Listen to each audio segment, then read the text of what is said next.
আজকে আলোচনা করব কখন সহবাস করলে সন্তান ধারণের সম্ভাবনা সবচেয়ে বেশি থাকে। প্রতি মাসে মেয়েদের সাদা স্রাবের 4 রকমের অবস্থা দেখা যায়।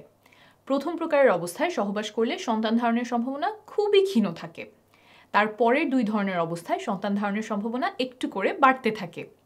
চতুর্থ এক ধরনের সাদা স্রাব আছে যেটা দেখা দেওয়ার সময় সহবাস করলে সন্তান ধারণের সম্ভাবনা থাকে সবচেয়ে বেশি, এতটা বেশি।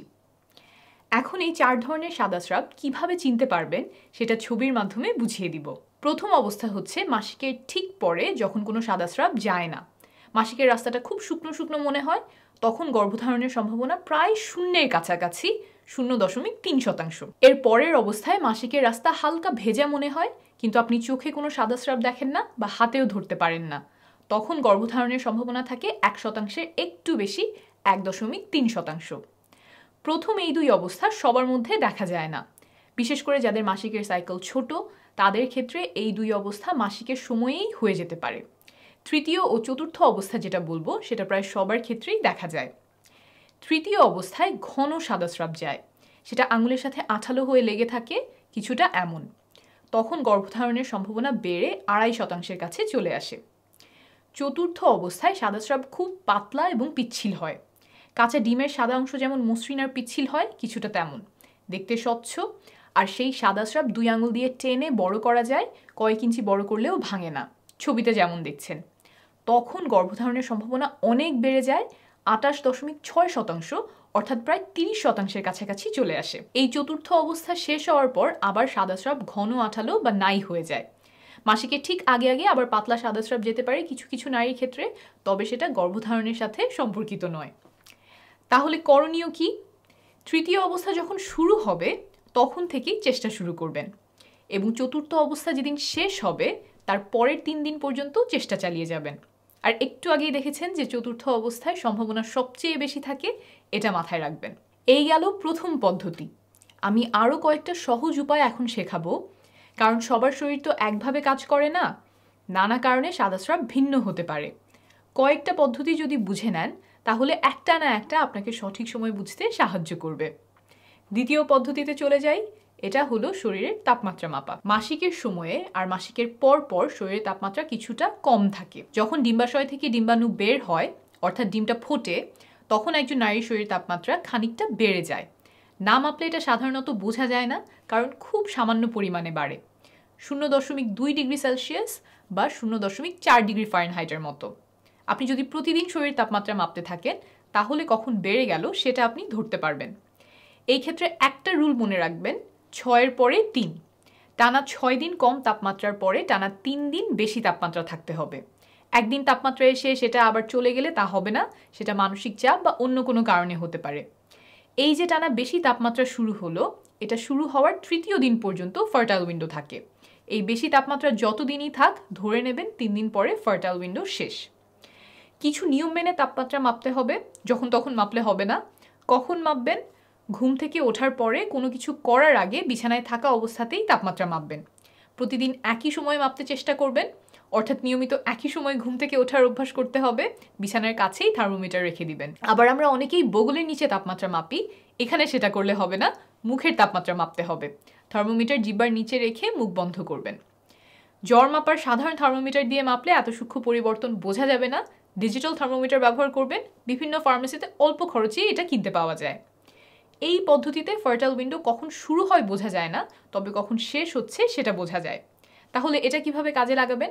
একটু আগেই যে সাদা স্রাবের পদ্ধতি বুঝিয়েছিলাম সেটা ব্যবহার করে সাদা স্রাব যাওয়া যেদিন শুরু হয়েছে সেদিন থেকে চেষ্টা শুরু করবেন, আর এই পদ্ধতিতে তাপমাত্রা বাড়ার 3য় দিন পর্যন্ত চেষ্টা চালিয়ে যাবেন। তাহলে গর্ভধারণের সবচেয়ে সম্ভাবনাময় সময়টুকু কাজে লাগানো হলো। পরের পদ্ধতিতে যাওয়ার আগে একটু বোঝাই কেন মাসের একটা সময়ে সন্তান ধারণের সম্ভাবনা এত বেড়ে যায়। একজন নারীর শরীরে 2টা ওভারি বা ডিম্বাশয় থাকে। প্রতি মাসেই এখানে একটা করে ডিম্বাণু পরিপক্ক হয়। যখন ডিম্বাণু পরিপক্ক হয়ে যায় তখন সেটা খোলস ভেঙে ওভারি থেকে বের হয়ে ঢোকে ফ্যালোপিয়ান টিউব বা ডিম্বনালীতে। এই ঘটনাকেই আমরা ডিম ফুটে বেরিয়ে আসা বলি। যে ডিম্বাণুটা বের হয়ে আসলো এটা এখন সন্তান ধারণের সক্ষম। ফ্যালোপিয়ান টিউব বা ডিম্বনালীতে যদি পুরুষের শুক্রাণু আগে থেকেই এসে বসে থাকে তাহলে সেটা ডিম্বাণুর সাথে মিলিত হয়, আর ডিম্বাণু এবং শুক্রাণুর মিলন হলেই কেবল তা গর্ভধারণে সক্ষম। যদি শুক্রাণু মিলিত না হয় ডিম্বাণু একা একা জরায়ুতে এসে পৌঁছায়, তাহলে তার কয়েকদিন পরে জরায়ু তার গায়ের মোটা প্রলেপ ঝেড়ে ফেলে, সেখান থেকে রক্তক্ষরণ হয়। এই ঘটনাকেই আমরা বাইরে থেকে মাসে মাসে ঋতুস্রাব বা মাসিক হিসেবে দেখে থাকি। এটাই সাধারণভাবে ঘটে, এর বাইরেও কিছু ব্যাপার আছে, তবে এখনকার আলোচনার জন্য সেটা বোঝার প্রয়োজন নেই। এখন খেয়াল করেন, নারীর দেহে পুরুষের শুক্রাণু সাধারণত 3 দিন বাঁচে, কিছু ক্ষেত্রে 7 দিন পর্যন্ত বাঁচতে পারে, কিন্তু একটা পরিপক্ক ডিম্বাণু থাকে সর্বোচ্চ 24 ঘন্টা। তার মানে ডিম্বাণু খুব অল্প সময়ের জন্য থাকে। তাই ডিম্বাণু যেই কয়েক ঘন্টা আছে এই সময়টা আমাদেরকে ব্যবহার করতে হবে, না হলে গর্ভধারণ হবে না। যেহেতু পুরুষের শুক্রাণু নারী দেহে কয়েকদিন বেঁচে থাকতে পারে, তাই শুক্রাণুকে আগে আগে গিয়ে বসে থাকতে হবে ডিম্বাণুর জন্য, যাতে ডিম্বাণু বের হলেই শুক্রাণু গিয়ে তার সাথে মিলিত হতে পারে। অর্থাৎ ডিম্বাণু বের হওয়ার আগের কয়েকদিন যদি সহবাস করা হয়, তাহলে শুক্রাণু ঠিক সময়ে ঠিক জায়গায় থাকার সম্ভাবনা বাড়ে। আর এই কয়েকটা দিনকেই বলে ফার্টাইল উইন্ডো। এটাই আমরা বিভিন্ন হিসেবের মাধ্যমে ধরার চেষ্টা করছি।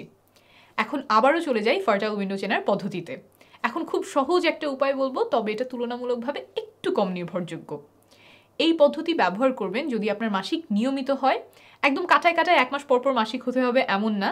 যদি 26 থেকে 32 দিন পরপর মাসিক হয়, তাহলে এই পদ্ধতি ব্যবহার করতে পারবেন। এই পদ্ধতি অনুযায়ী মাসিক শুরু হওয়ার পর 8 নম্বর দিন থেকে 19 নম্বর দিন পর্যন্ত আপনার ফার্টাইল উইন্ডো। অর্থাৎ যদি 1 তারিখে মাসিক শুরু হয়, তাহলে 8 তারিখ থেকে 19 তারিখ পর্যন্ত সময়টাতে আপনার গর্ভধারণের সম্ভাবনা সবচেয়ে বেশি থাকবে। তবে শুধুমাত্র এই পদ্ধতি ব্যবহার না করে সাথে অন্য পদ্ধতিও মিলিয়ে ব্যবহার করার চেষ্টা করবেন, কারণ সবসময় যে এই 8 নম্বর থেকে 19 নম্বর দিনের মধ্যেই ডিম্বাণু বের হবে এমন নয়। এই জন্যই অন্য পদ্ধতিগুলিও বুঝিয়েছি। এখন চলে আসি 4 নম্বর পদ্ধতিতে। এটা একটু কষ্ট করে হিসেব করতে হবে, তবে ভালো কাজ করে। পদ্ধতিটা হলো ক্যালেন্ডারে তারিখ হিসাব রাখা। প্রথম যেদিন মাসিক শুরু হয় সেই তারিখটা ক্যালেন্ডারে দাগ দিয়ে রাখবেন। মাসিক কবে শেষ হলো সেটা দাগানোর প্রয়োজন নাই। এরপরে আবার যেদিন মাসিক শুরু হবে ক্যালেন্ডারে সেই তারিখটা দাগ দিবেন। এই দুইটা তারিখের মধ্যে যত দিনের পার্থক্য সেটাই আপনার মাসিকের সাইকেলের দৈর্ঘ্য। ধরেন আপনার মাসিক শুরু হলো 1 তারিখ, তারপর আবার মাসিক হলো সেই মাসেরই 29 তারিখ। তাহলে 1 তারিখ থেকে সাইকেল শুরু হয়েছে, 28 তারিখে শেষ, 29-এ আবার নতুন সাইকেল শুরু। তাহলে এবার আপনার সাইকেল ছিল 28 দিনের। এভাবে অন্তত 6 মাস ধরে আপনার মাসিকের হিসাব রাখতে হবে। সবগুলোর দৈর্ঘ্য হয়তো একই হবে না, কোনোটার আসবে 33 দিন, কোনোটার 26 দিন। যখন 6টা দৈর্ঘ্য আপনি পেয়ে গেছেন, তার মধ্যে সবচেয়ে লম্বা আর সবচেয়ে ছোট সাইকেল দুটো আপনি নেবেন। সবচেয়ে ছোট সাইকেল থেকে 18 বিয়োগ করলে যেই সংখ্যাটা পাবেন, আপনার সাইকেলের সেই দিন থেকে ফার্টাইল উইন্ডো শুরু। আর সবচেয়ে লম্বা সাইকেল থেকে 11 বিয়োগ করলে যেই সংখ্যাটা আসবে, সেই দিন আপনার ফার্টাইল উইন্ডোর শেষ দিন। একটা উদাহরণ দিয়ে বোঝাই। ধরা যাক আপনার সবচেয়ে ছোট সাইকেল হচ্ছে 26 দিনের। এখান থেকে 18 বিয়োগ করলে হলো 8, অর্থাৎ আপনার সাইকেলের 8ম দিন থেকে ফার্টাইল উইন্ডো শুরু। তারপর ধরেন আপনার সবচেয়ে লম্বা সাইকেল হচ্ছে 33 দিনের। 11 বিয়োগ করলে হয় 22, অর্থাৎ আপনার সাইকেলের 22তম দিন হচ্ছে শেষ দিন। তাহলে মাসিক শুরু হওয়ার পরে 8 নম্বর দিন থেকে 22 নম্বর দিন হলো আপনার ফার্টাইল উইন্ডো। এর যে কোনো একদিন আপনার ওভারি থেকে ডিম্বাণু বের হওয়ার সম্ভাবনা আছে, তাই এই সময়টাতে সহবাস করলে শুক্রাণু আগে আগে গিয়ে ডিম্বাণুর জন্য বসে থাকতে পারবে। মাসিকের সাইকেল হিসাব করার সময় সাধারণত 2টা ভুল দেখা যায়।